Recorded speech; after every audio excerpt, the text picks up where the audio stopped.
Bonjour et bienvenue à tous dans cet épisode 8 de Good Manufacturing Podcast, le podcast qui extrait les bonnes idées de l'industrie pharmaceutique.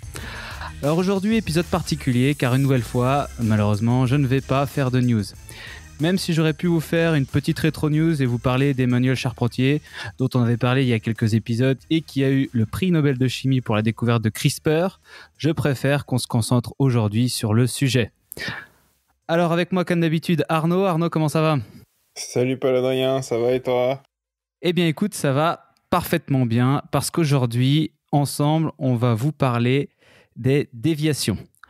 Alors, si pour Arnaud, ce qui l'a fait rentrer dans le conseil, c'est le système documentaire, comme on l'avait dit au premier épisode, moi, c'est plutôt les déviations. Alors, j'en ai souffert, j'ai vu des gens en souffrir, des gens en souffrent toujours. Les gens souffrent partout.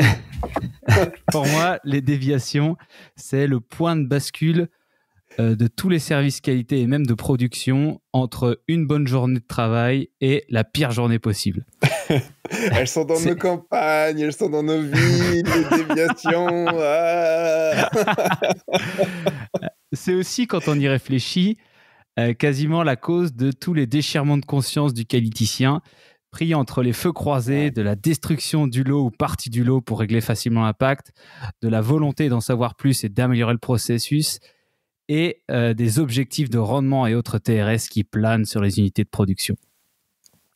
Ouais, c'est bien dit. Alors pour introduire le sujet, et pour ceux qui voient pas trop de quoi je parle, j'ai écrit un court texte qui va raconter l'histoire d'une journée type du qualiticien en charge des déviations. Alors, allez, voici, ça va être marrant, voici comment ça se passe. Paul est responsable à QOP et se voit confier jour après jour 1, 2, 3 ou 4 nouvelles déviations dans son portefeuille. Une litre de plus, un chiffre de plus dans le QMS, il sait de toute façon qu'il sera en retard. Il ne traite plus que les déviations qui impactent les 2 ou 3 lots qu'il faut impérativement libérer aujourd'hui. D'ailleurs, ce matin, la supply vient lui demander où en sont les lots A29 et A42. Le temps d'allumer le QMS, d'ouvrir le LIMS, réunir les dossiers et d'écrire le mail d'état des lieux, 1h30 s'est écoulée.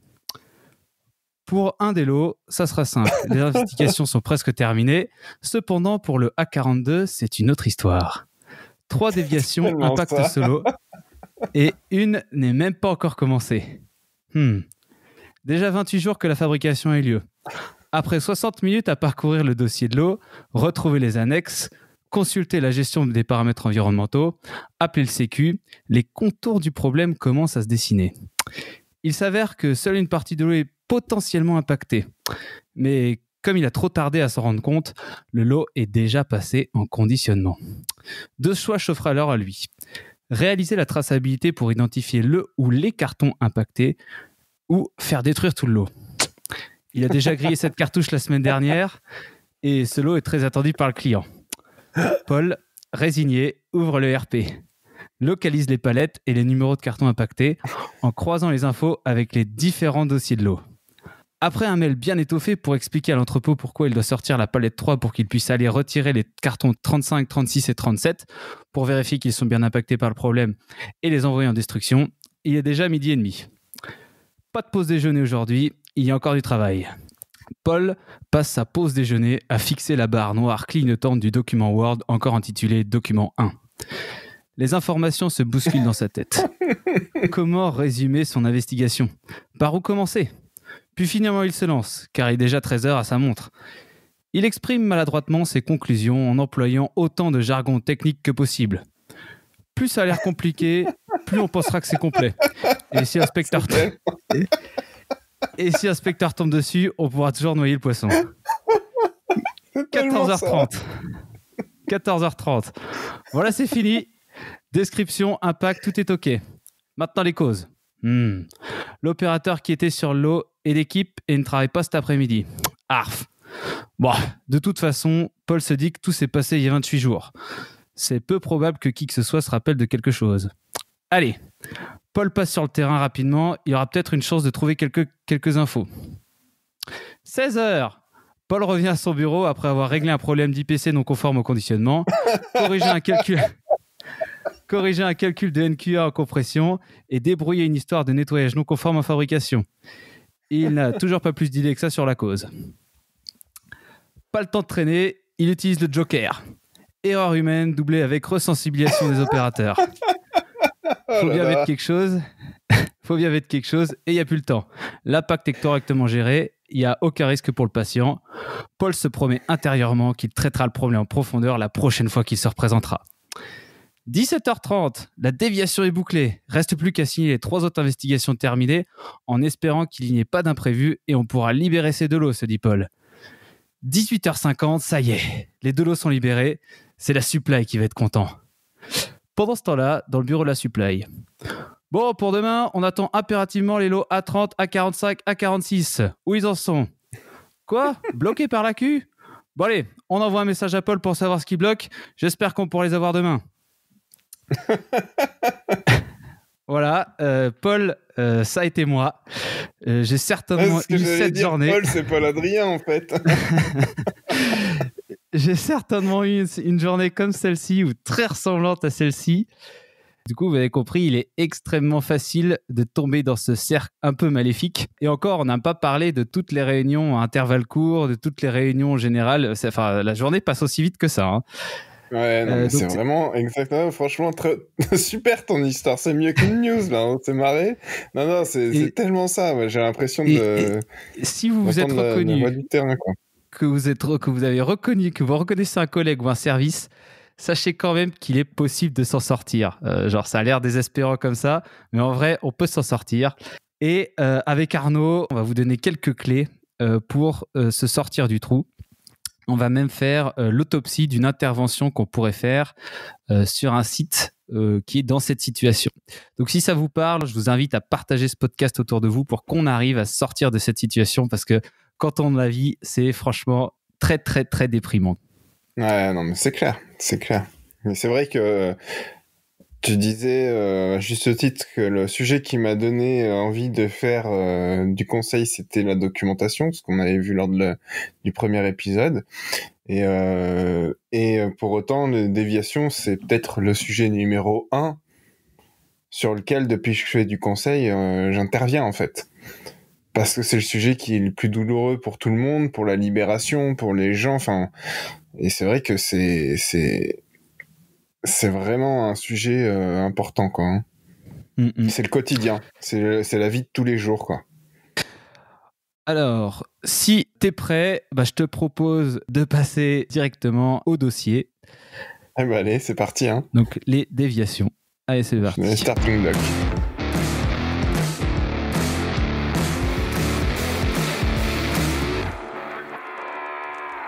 Alors, la définition complète d'une déviation, on la trouve pas souvent. J'ai essayé donc d'en construire une. Bon, elle vaut ce qu'elle vaut, hein, mais au moins ça donnera un petit point de départ. Donc, une déviation, c'est un écart imprévu d'une procédure ou d'un document écrit pendant une étape de fabrication ou de contrôle. Il peut aussi s'agir d'une non-conformité à des spécifications ou paramètres approuvés dans l'AMM ou toute défaillance de système relatif aux bonnes pratiques de fabrication. Intéressant. Je pense que ça résume bien, mais c'est vrai que, comme tu le dis, en fait, c'est vachement dur de trouver la définition d'une déviation dans la documentation. Que ce soit les BPF, même dans les BPF, mais globalement...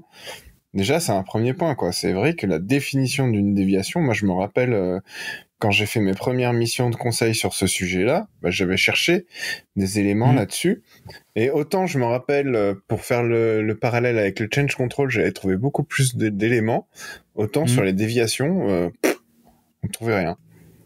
Alors, partons sur un site. Donc, on va faire un site un peu comme j'ai décrit dans l'histoire d'introduction, où il n'y a pas de pilotage de déviation, donc aucun moyen de savoir facilement, dit en moins de 5 minutes, combien il y a de déviations en cours par service, quel lot est impacté par quelle déviation, et quand la déviation doit être clôturée, que chaque personne traitant les déviations a sa propre méthode d'investigation, ou pas de méthode d'investigation du tout, et la documentation ne décrit aucune méthode d'investigation ni d'aide à la prise de décision, quelle que soit l'étape.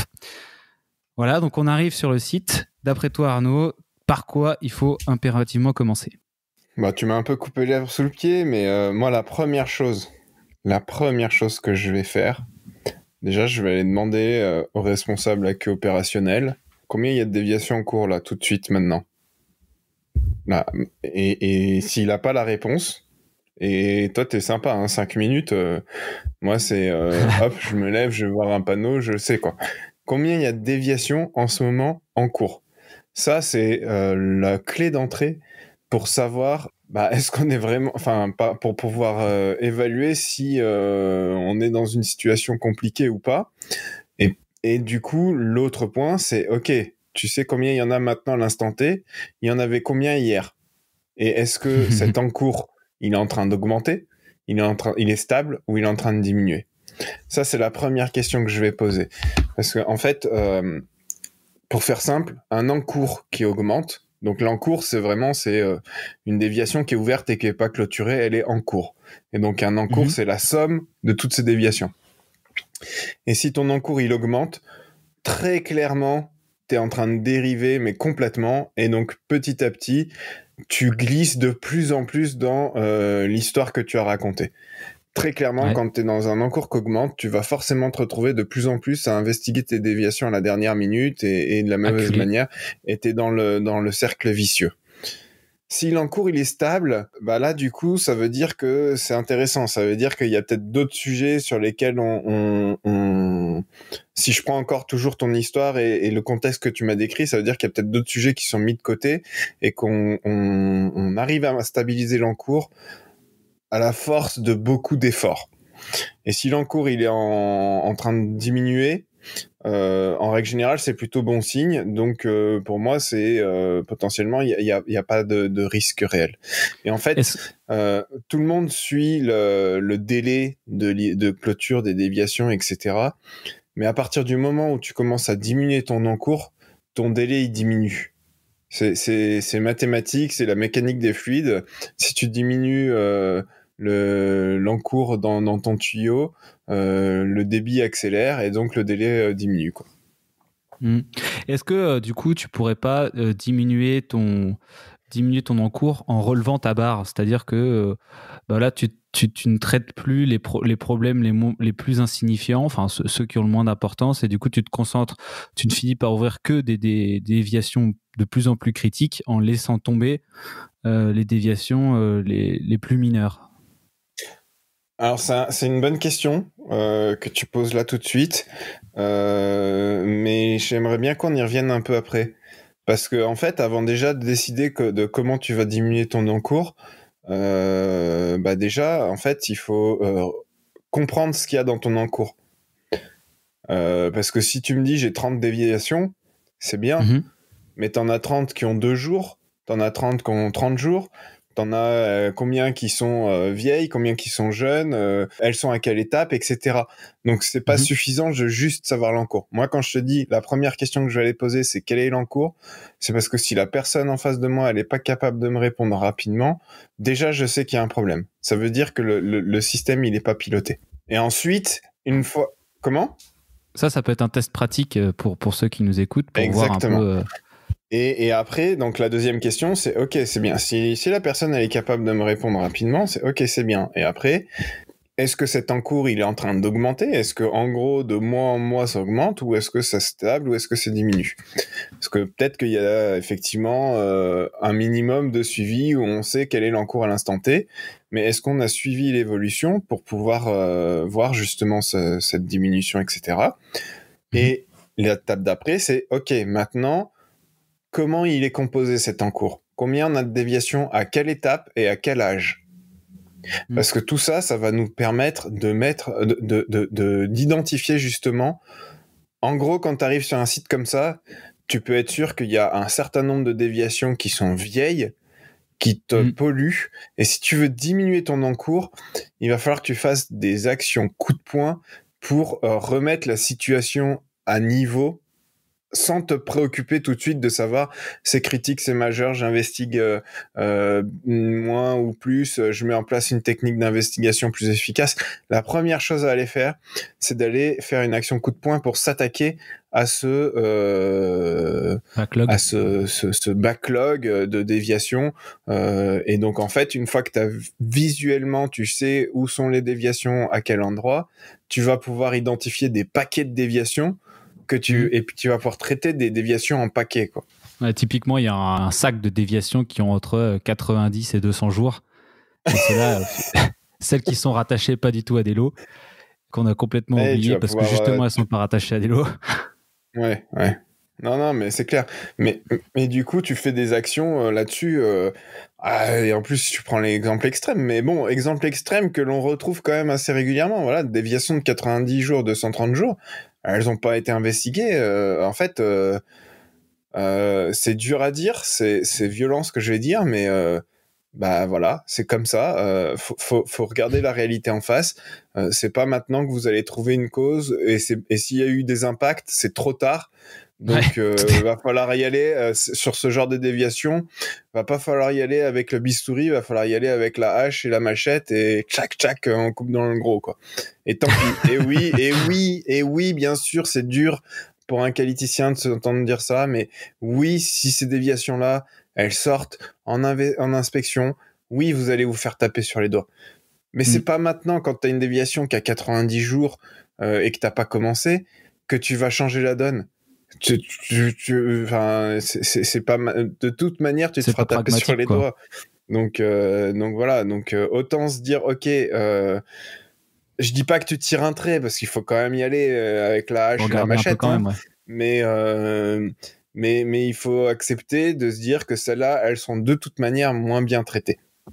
Et c'est le prix à payer, sauf si le site est prêt à investir des milliers et des milliers et des milliers d'euros dans de la main-d'œuvre type consultant qui vont venir faire des investigations. Mais en tout cas, c'est un prix à payer pour pouvoir mettre en place une méthode plus efficace, quelque chose qui va rouler beaucoup plus, etc. Ça, c'est un prix à payer important. Cela dit, même si le site va investir des milliers et des milliers d'euros dans de la manœuvre type consultant, s'il n'y a pas une méthode de pilotage en cours, c'est sûr à 100% que tu vas retourner exactement comme ça dans 6 mois. Non, mais ça, ouais, ça c'est clair. Non, parce que moi là, j'ai effectivement, à un moment donné, quand on a fait identifier quel est l'encours, quelle est l'évolution de l'encours, quel est le détail de cet encours, on a identifié les packs, on commence à mettre des actions coup de poing. Si on n'a pas mis en place, en parallèle de ces actions coup de poing, un système de pilotage visuel, touché, qu'on met sur un tableau au mur, où on vient toucher les choses pour les faire bouger, etc. Moi, je parle pas d'un système de pilotage dans un fichier Excel. Quelque chose où tout le monde peut venir voir à n'importe quel moment. On passe devant, on voit.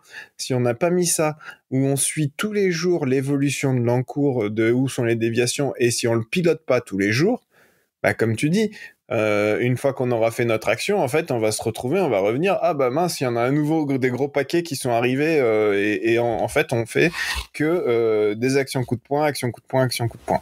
Donc oui, une fois que tu as commencé à faire ton action coup de poing, enfin ou en parallèle de lancer l'action coup de poing, tu mets en place ton pilotage visuel. Et là, tu vas commencer à te rendre compte au début, c'est un peu difficile d'ailleurs parce que tu te rends compte que tu n'arrives pas à tenir les entre guillemets les délais que tu t'es fixés pour chaque étape pour bien investiguer dans les fameux 30 jours. Je sais pas si on va débattre aujourd'hui de ces fameux 30 jours, mais bon, malgré tout, nous, quand on met en place un pilotage visuel, moi, je pars de ces 30 jours parce que c'est devenu la norme. Et donc, on arrive petit à petit à passer les jalons du process au bon moment pour tenir les 30 jours. Mais ça prend du temps. Et en parallèle, tant qu'on n'a pas tué le backlog, qu'on n'a pas fait ces actions coup de poing, et si on pilote pas le rentrant tout de suite, en fait, on n'arrivera pas à passer la première vague. On est en plein...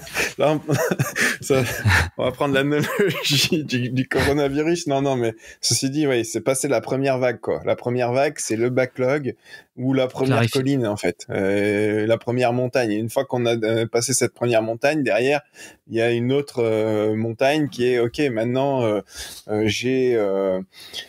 j'ai plus de backlog ou plus de gros tas de backlog. J'en ai encore de temps en temps qui passent en backlog, mais par contre, je suis toujours un peu en train de courir, de m'essouffler pour essayer de pas être en backlog. Et puis, du coup, des fois, j'ai l'impression de me tordre un peu le bras pour prendre des décisions un peu trop rapidement. Je suis pas trop à l'aise. Et ben, comment je fais maintenant pour que, en fait, tout ça, ça commence à devenir quelque chose, une mécanique beaucoup plus huilée et qui fonctionne mieux, quoi. Et là, tu vas pouvoir t'attaquer à ta colline d'après. Donc, on récapitule. On regarde sous le capot. On regarde où sont les déviations, quel type de déviation on a. On tue le backlog, on clarifie le paysage.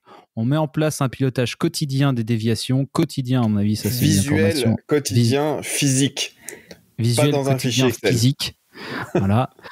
Et là, du coup, on va commencer à pouvoir voir ce qui entre et le temps qu'on met réellement à clôturer et quel lot est impacté, pour voir vraiment ce qu'on fait quotidiennement, mesurer notre performance. Donc ça, c'est la première étape pour le pilotage, c'est ça ? C'est ça. Alors, plusieurs points quand même avant de passer effectivement aux autres étapes sur ce pilotage. Le pilotage dont je vous ai parlé dans le cours, je t'ai parlé dans le cours, à aucun moment je parle de deadline. C'est-à-dire que, et j'ai pas peur d'utiliser ce nombre-là, je pense qu'aujourd'hui 100% des sites pharmaceutiques pilotent les déviations avec une deadline. Je dois clôturer ma déviation pour tel jour. Et donc je regarde tel jour, et non pas depuis quand est-ce que ma déviation elle est ouverte, quel âge elle a et à quelle étape elle est. Moi, personnellement, je m'en fous, mais complètement, de savoir pour quand est-ce que je dois clôturer la déviation. Il y a une déviation, elle a 1 jour, elle a 2 jours, elle a 3 jours, elle a 4 jours. Elle est à quelle étape ? Tiens, elle a 4 jours, elle est à l'étape de recherche des causes, donc on est plutôt pas mal. Ou tiens, elle a 4 jours et on n'a toujours pas évalué si c'est une déviation ou pas. Là, il y a un problème.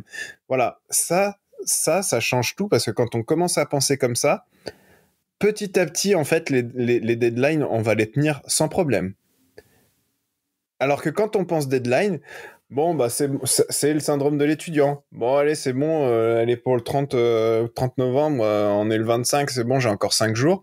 Et puis on se réveille le 28 et en fait, on se rend compte que, waouh, mais en fait, elle est vachement plus compliquée, j'ai besoin de 10 jours pour le faire. Ouais.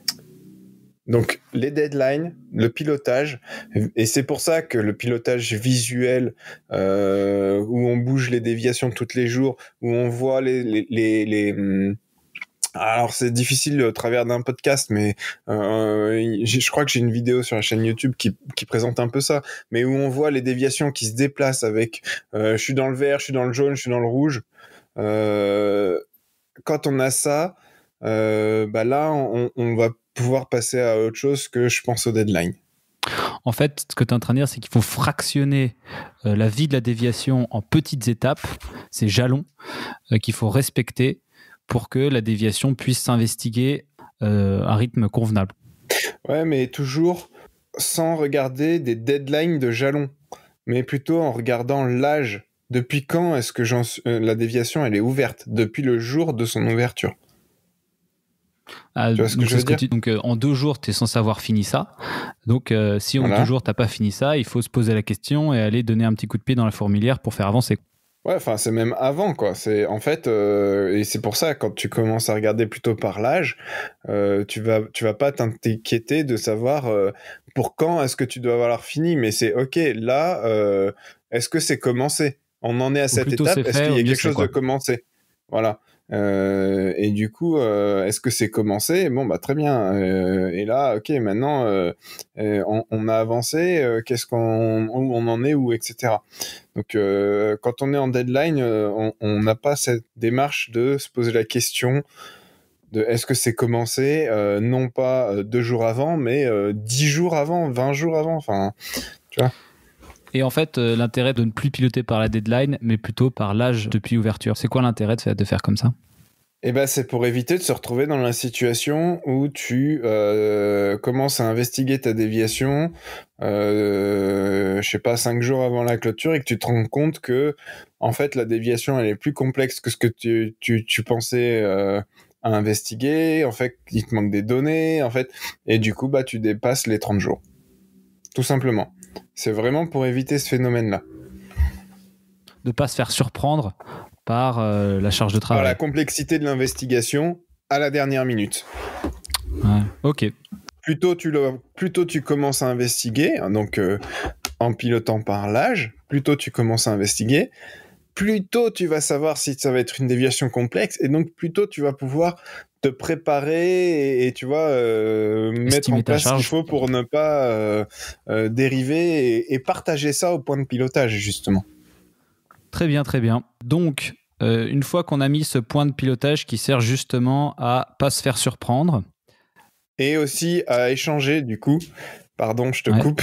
Non, comme je disais, tu vas partager justement au point de pilotage et comme ça, tout le monde va prendre conscience parce qu'aujourd'hui, sur les sites, tu as déviation. Alors, il y a encore des sites qui n'ont pas de QMS, mais on va partir du principe que la majorité en ont. Donc, ta déviation, elle est ouverte dans le QMS.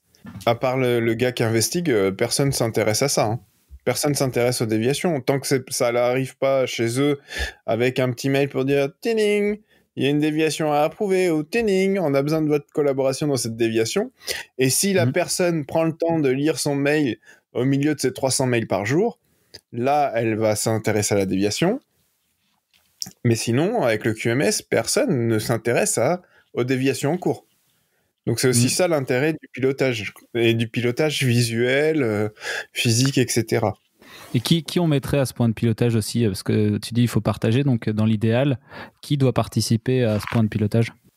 Ça dépend vachement de l'organisation du site, mais par principe, l'investigateur ou les investigateurs, l'AQ qui va approuver, et voilà, grosso modo, par principe, c'est ça. Hein. Et la production, enfin du coup, par exemple. Oui, alors pardon, oui, je partais du principe que les investigateurs étaient en production, mais oui, du coup, si les investigateurs sont pas de prod, la production, oui. D'accord. Est-ce que on a tout dit pour le point de pilotage ?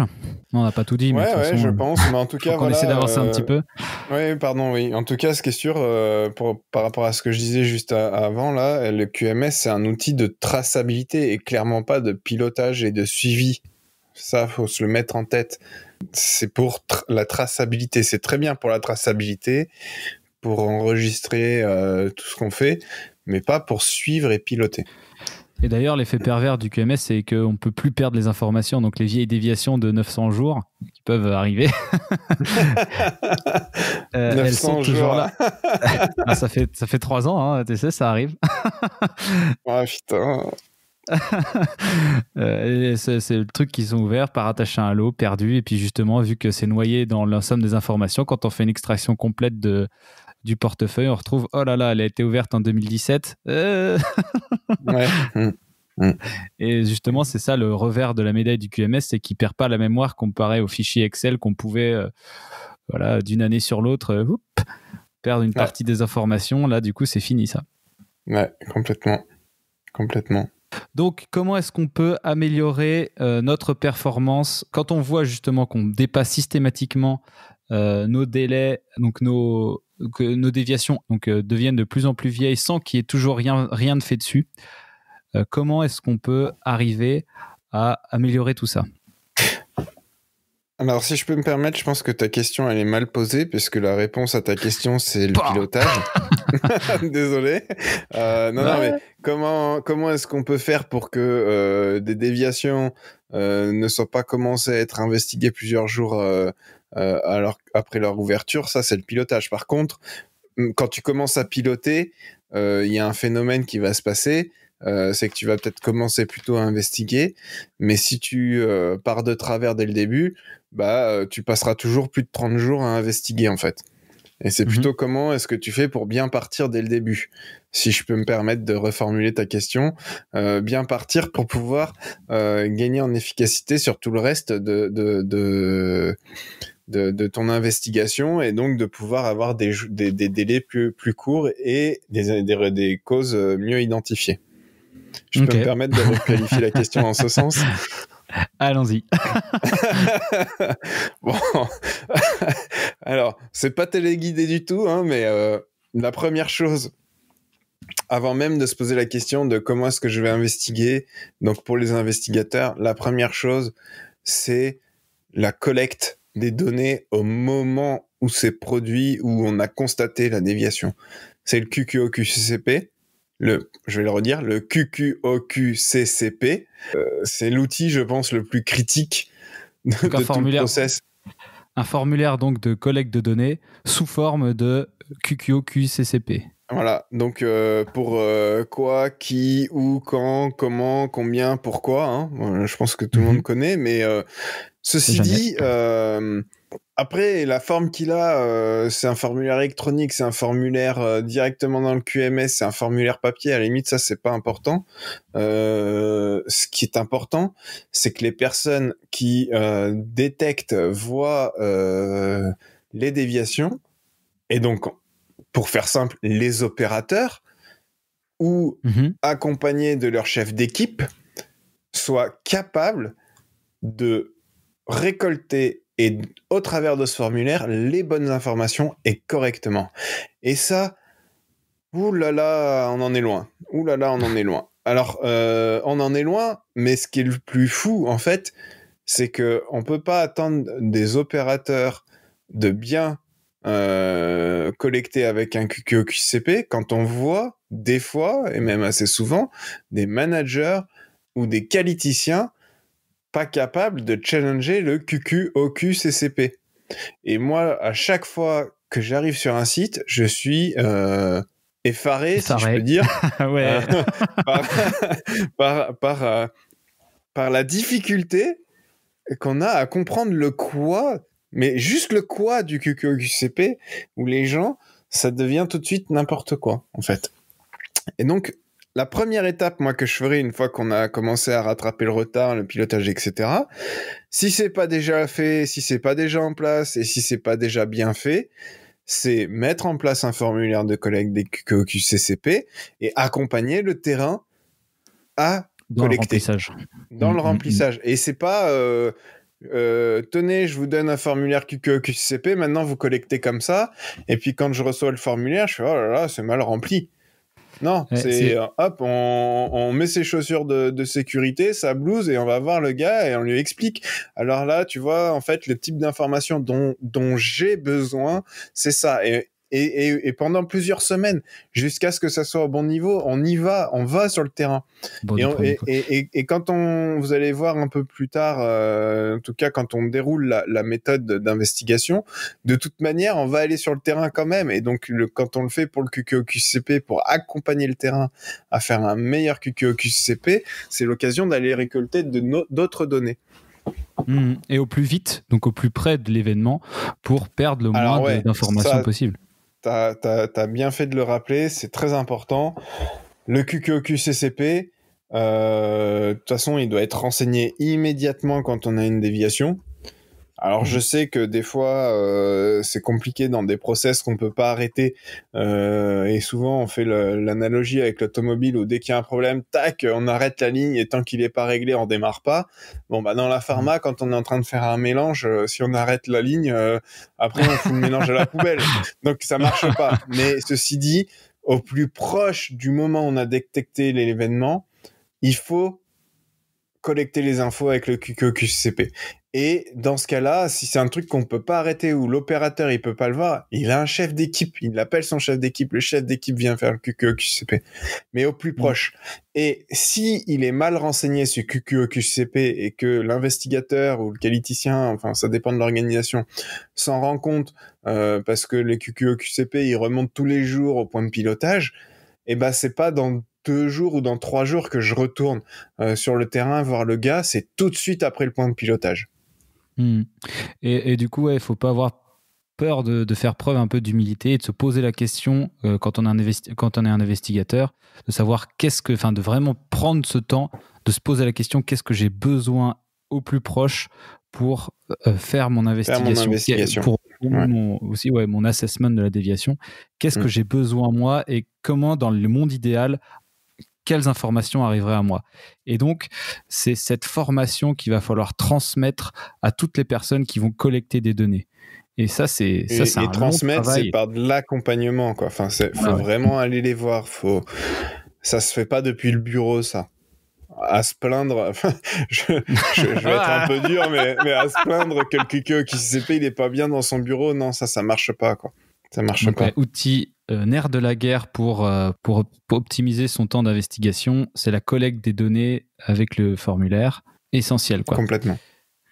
Donc ensuite, ces formulaires, qu'est-ce qu'on en fait une fois qu'ils sont remplis correctement? Ces formulaires, ils remontent au point de pilotage. Donc, s'ils sont bien remplis, s'ils sont donc quotidiennement, compréhensibles. Alors. Oui, quotidiennement, bien sûr, oui, quotidiennement. Parce que le point de pilotage, je le rappelle, se fait tous les jours. Et le premier point qu'on aborde au point de pilotage, c'est quels sont les nouveaux événements depuis la veille. On parle pas encore de déviation. Mais quotidiennement, ces QQO QCP, ils remontent au point de pilotage. Alors, il y a des jours où, surprise, il n'y a pas de QQO QCP, c'est très bien. Puis, il y a des jours où on en a 5. Bref, bon, ok. Et 5, c'est beaucoup, mais à aborder pendant le point de pilotage. Mais ok. Mais en moyenne, globalement, on s'en sort. Et donc, on va regarder ces QQO QCP et ceux qui sont complets et compréhensibles. Et ben, la première chose à faire, c'est se poser la question, ok, cet événement-là qui a été collecté par le terrain, est-ce que c'est une déviation ou est-ce que ça n'en est pas une ? Et là, on va pouvoir utiliser un filtre, un arbre décisionnel, un outil, ça dépend des sites. Alors nous, moi j'en ai déployé un certain nombre, souvent sous arbre décisionnel, dernièrement sous forme de matrice.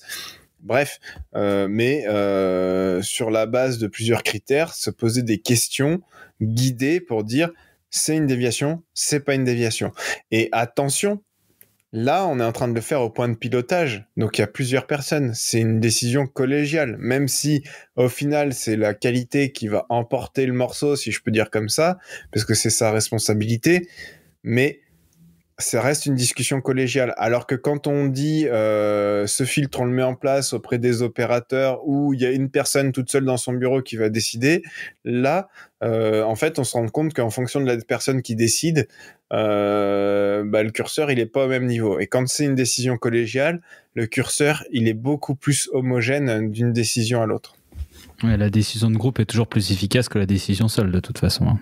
Alors, plus efficace, ça dépend dans quel sens tu l'entends. Une décision seule, souvent, tu peux la prendre plus rapidement. Mais je sais pas si elle sera meilleure. Par contre, une décision de groupe, effectivement, des fois, ça fait du débat. Mais en tout cas, en moyenne, sur l'année, t'as des prises de décision plus homogènes que quand c'est des personnes seules dans leur bureau et que c'est plusieurs personnes seules dans leur bureau, quoi. Donc pour construire un arbre déviation pas déviation, on rappelle un petit peu sur quoi on rappelle quand même sur quoi on se base. Bah ça dépend vachement des produits mais en fait on va regarder plutôt l'aspect sécurité, efficacité, qualité, mais avec des questions très concrètes. Faut pas rester les filtres, l'événement a un impact potentiel sur la qualité.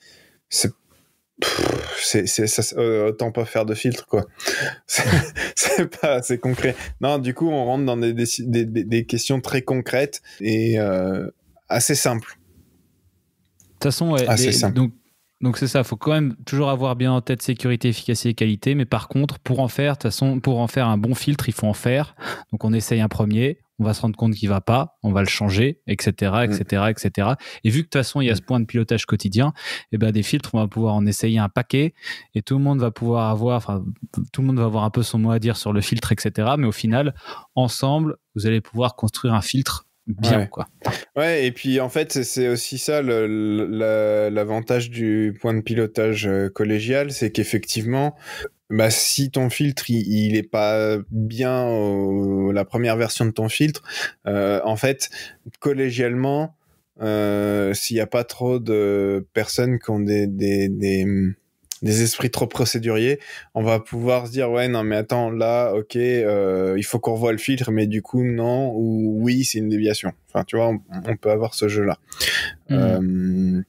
Et donc oui c'est aussi pour ça que c'est bien d'être collégial quoi. Décision de groupe. Bon, ensuite, une fois qu'on a décidé que notre événement est bien une déviation, qu'est-ce qui va se passer ? Eh ben, je pense que c'est un bon moment pour se poser la question de la criticité. La criticité de la déviation. Donc là, on va pouvoir utiliser... J'ai utilisé plusieurs outils, moi, dans les années précédentes. Je pense que le meilleur outil pour évaluer la criticité, ça reste la bonne vieille matrice gravité, occurrence détectabilité. Donc on évalue la gravité. Mais alors la gravité de quoi ? Je vais revenir dessus. Et au regard de la gravité, l'occurrence et de la détectabilité, tu vas pouvoir définir c'est une mineure, une majeure, une critique. Mais la gravité de quoi ? Ça, c'est le truc qui est toujours assez intéressant. En fait, une déviation, à un moment donné, pourquoi est-ce qu'on l'ouvre ? Parce que c'est un danger qui a un risque potentiel sur le produit. Et si ce risque est avéré, ça veut dire que ça a un impact sur le produit. Et donc, en fait, moi, ce que je préconise, parce qu'au moment de l'ouverture de la déviation, on n'a pas tout de suite l'impact, et là, il y a des différents cas de figure selon les sites, mais au moins d'expliciter quel est le danger de la déviation et donc quel est son risque. Le risque, c'est à la fois sa gravité et sa probabilité de se produire. Et à partir de là, on va pouvoir appliquer la matrice au minimum sur le risque explicité. Pas juste, il y a un risque potentiel sur le produit. Non, le risque, c'est qu'il y ait une contamination avec ça et ça et ça dans le produit. Ça, c'est un risque explicité. Il y a un risque potentiel dans le produit, c'est pas un risque explicité. Et donc, on va se planter dans tous les cas pour... Pardon ? Si on dit qu'il y a un risque potentiel sur le produit, c'est sûr dans tous les cas qu'on va se planter pour évaluer la gravité. Pour évaluer la criticité, ouais. Et du coup, donc là, ça c'est le cas où on évalue la criticité très rapidement.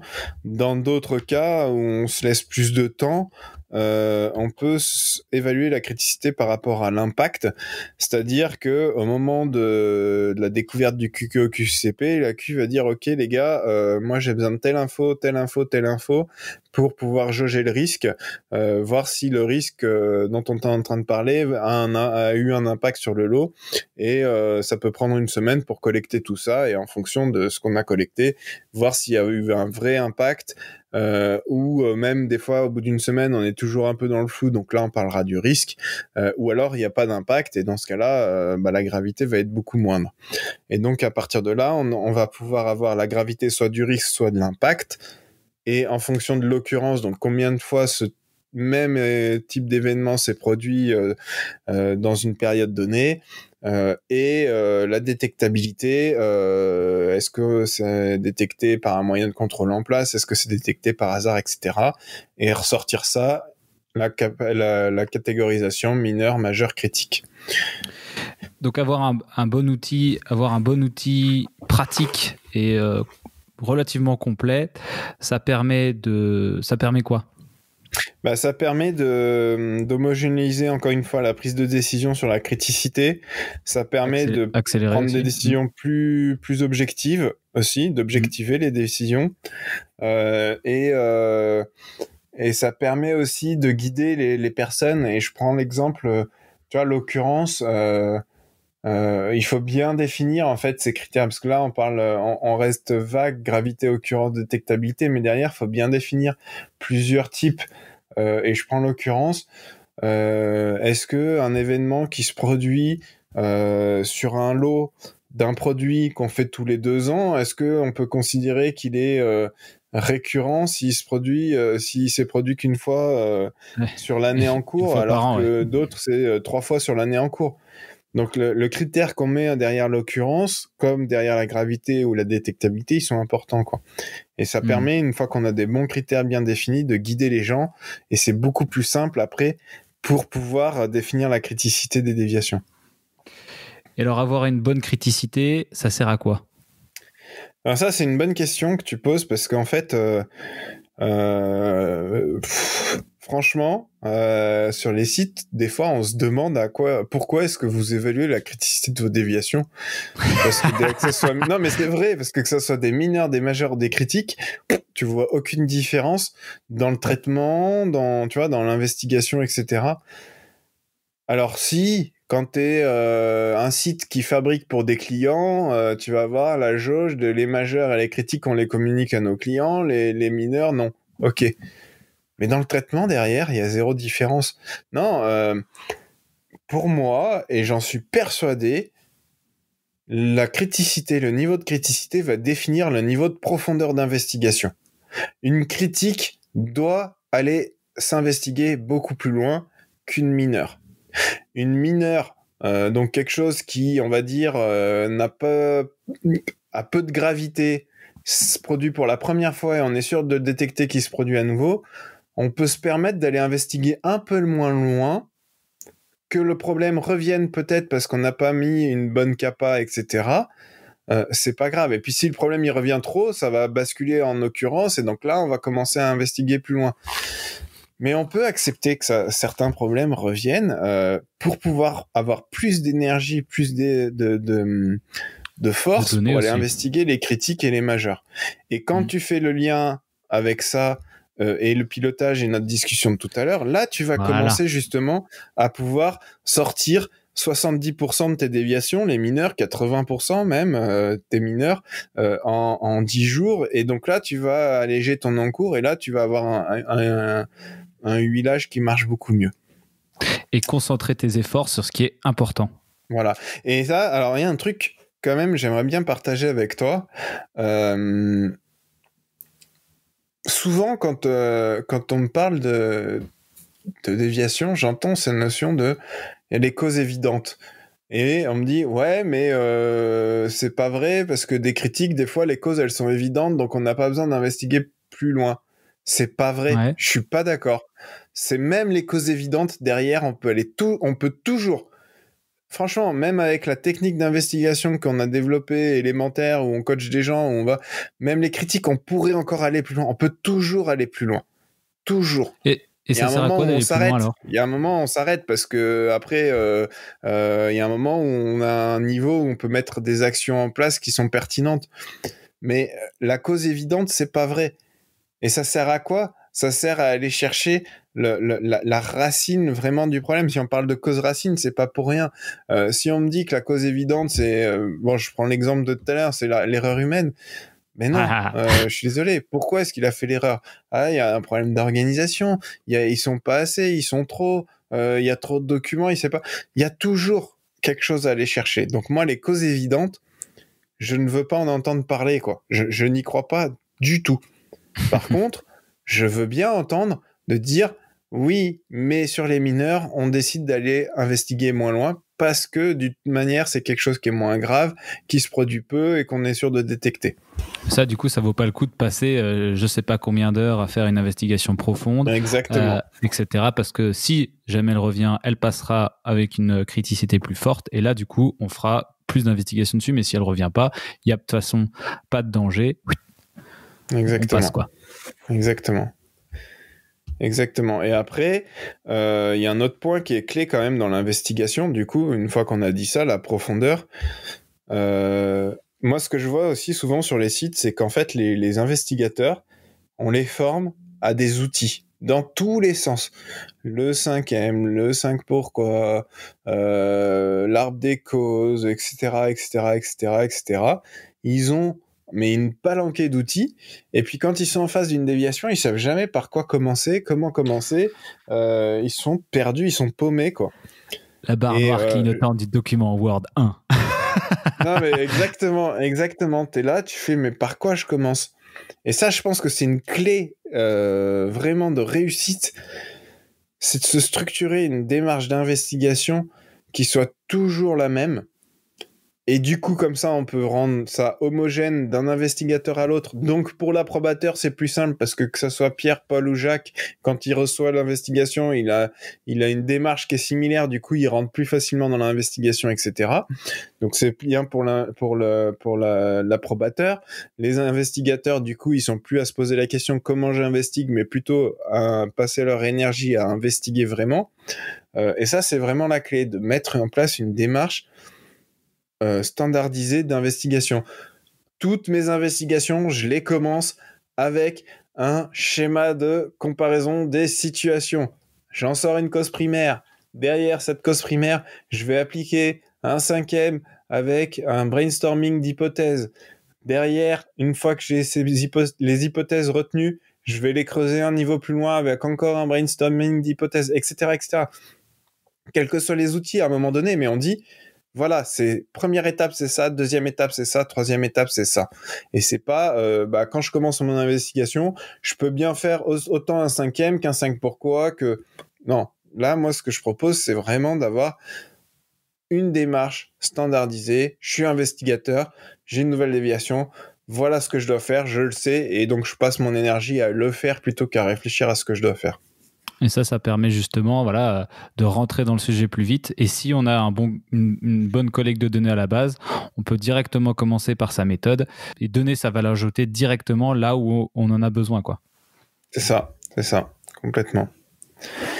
Complètement. Non, et du coup, après, bon, voilà, on peut rentrer dans les détails d'une technique d'investigation, etc. Mais c'est vrai que... J'ai peur qu'Arnaud, à ce moment du podcast, on n'ait pas le temps de rentrer dans...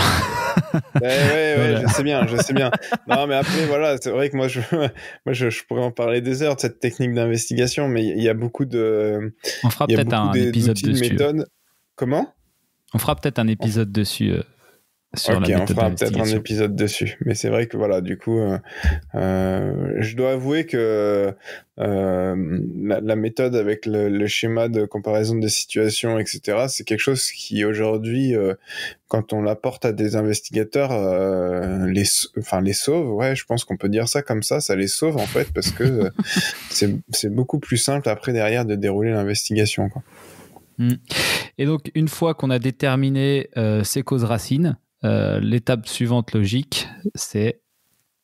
Alors, on n'a pas parlé d'un autre point, parce que là, on a parlé des causes racines, mais on n'a pas parlé aussi de toute la gestion de l'impact, etc. Parce qu'une fois qu'on a identifié l'impact, derrière, il faut mettre en place des actions pour éliminer, délimiter, etc. l'impact. Mais après ça, globalement, on n'a peut-être pas besoin de trop rentrer dans le détail, parce que c'est vrai que ça, globalement, sur les sites, c'est quand même plutôt le point sur lequel on met le plus d'efforts. Et c'est pas là où c'est le moins bien fait, on va dire. Non, après, quand t'as les causes racines, c'est les CAPA, quoi. Alors, tu peux en mettre aussi sur des causes primaires, hein, des CAPA, attention, mais le point, c'est CAPA pertinente, quoi. C'est quoi la différence entre une cause primaire et une cause racine ? La cause primaire, c'est là où tu vas t'arrêter quand tu es sur une déviation mineure. C'est la cause... alors, c'est pas la cause évidente, hein, attention, mais c'est la cause qui va ressortir quand tu vas faire un schéma de comparaison des situations. Donc, c'est un peu la cause de premier niveau, on va dire. Et la cause racine, c'est quand tu vas aller beaucoup plus loin dans ton investigation, où tu vas enchaîner plusieurs outils les uns après les autres. Et là, tu seras sur la cause racine.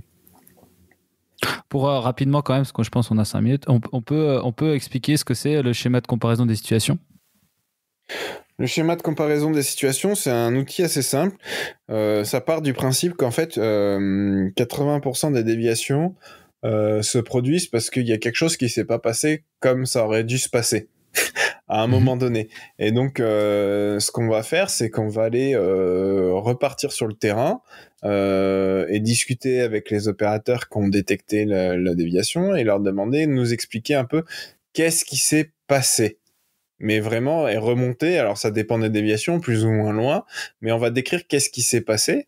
Et puis après, on va leur demander qu'est-ce qui aurait dû se passer. Et donc eux, le terrain va nous expliquer ce qui aurait dû se passer, donc ce qu'ils ont en tête de comment les choses devraient se passer.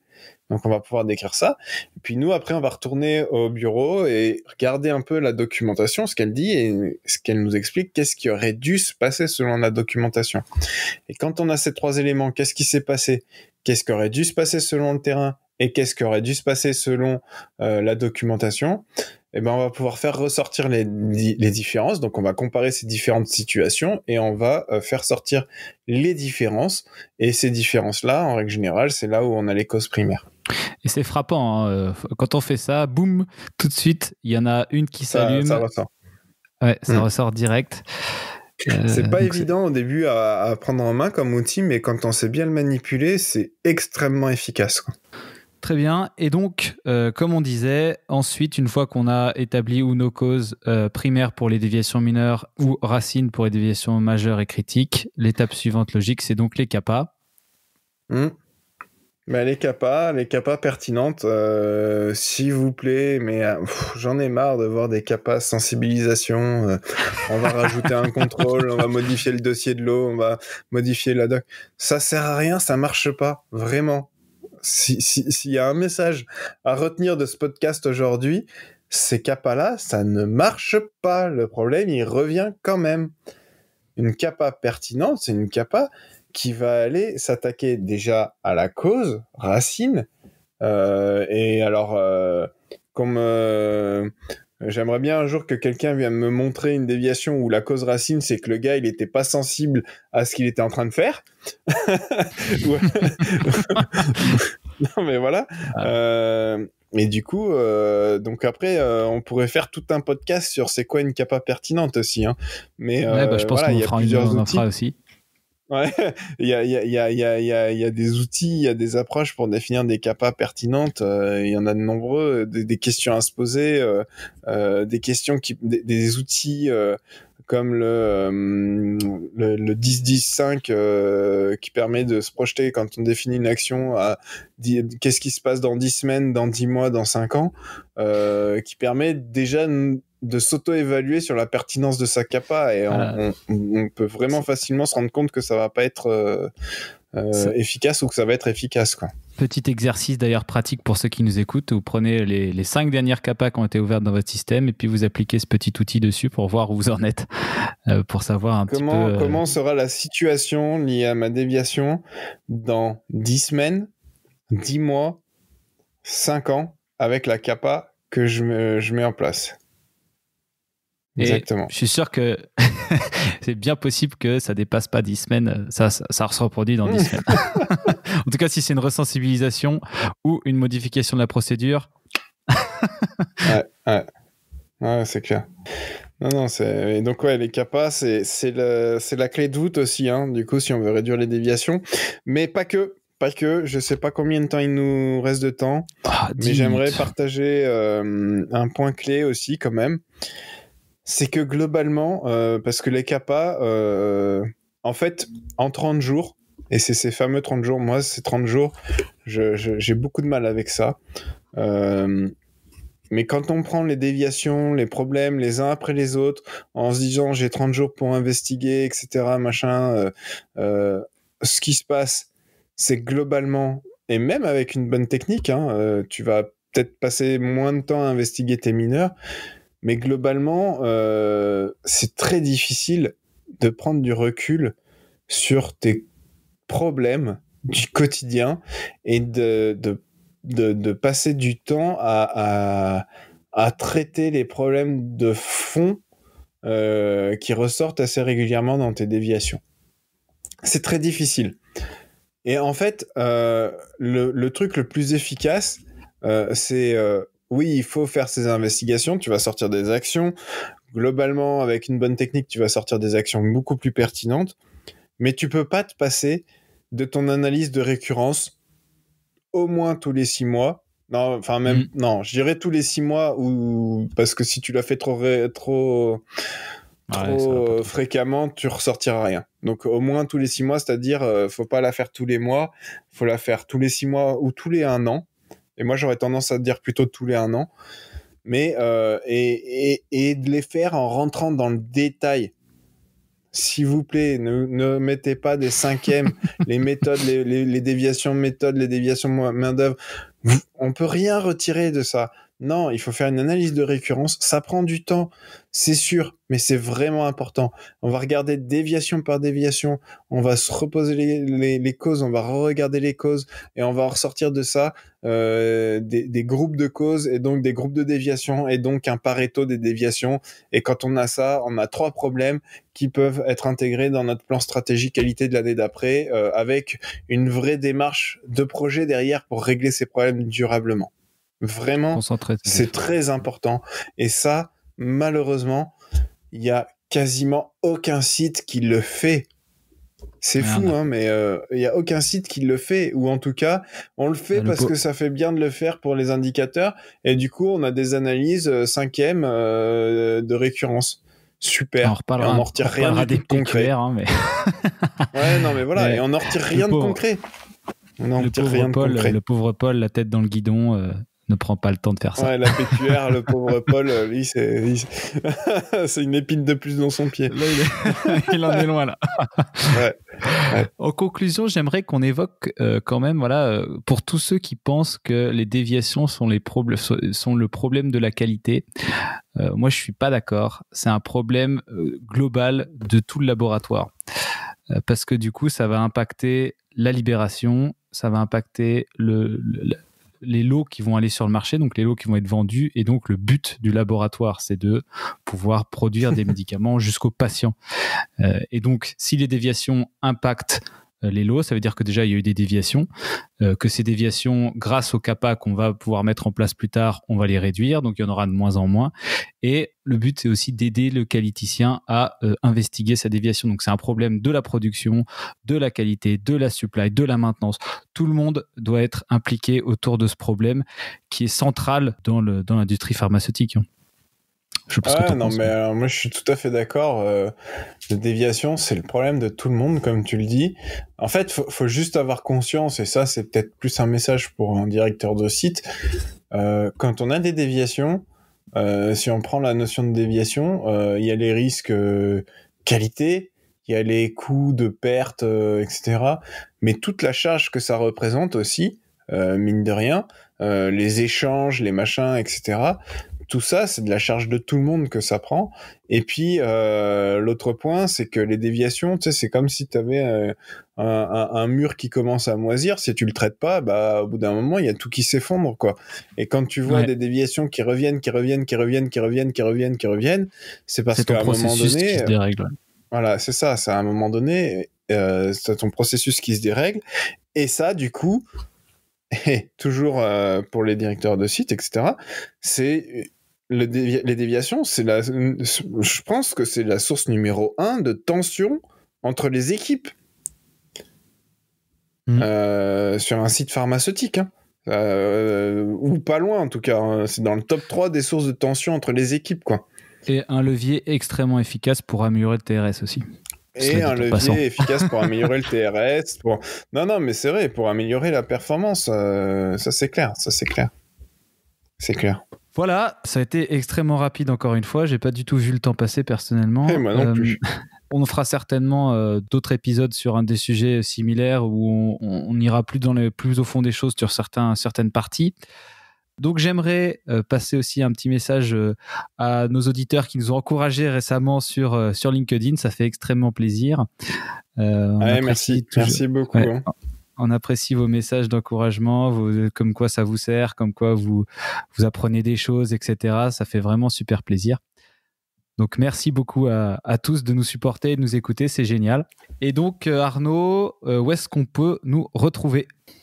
Alors, comme d'habitude, pour le podcast sur toutes les plateformes de podcast, Apple Podcast, Google Podcast, etc.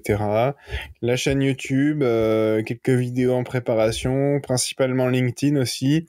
Et puis, en complément de ce qu'a dit Paul-Adrien, on est toujours à la recherche de personnes qui ont envie de témoigner, de partager leur expérience sur des sujets dans l'industrie pharmaceutique.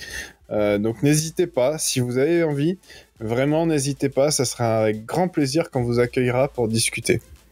Même juste de votre expérience personnelle, de ce que vous vivez. Voilà, si vous êtes Paul, si vous êtes Paul, c'est la galère. On sera ravis d'essayer de vous écouter, etc. Voilà. C'est ça. On n'a pas forcément besoin. Je sais pas si c'est le bon terme, mais d'avoir des partages de méthodes ou de machin. Non, l'idée c'est de partager des expériences. Et si vous avez une expérience à partager, c'est avec grand plaisir, quoi. Voilà. Merci beaucoup à tous et à bientôt pour un prochain épisode. Merci à toi, Paul Adrien. Merci à toi, Arnaud. Allez, ciao. Salut.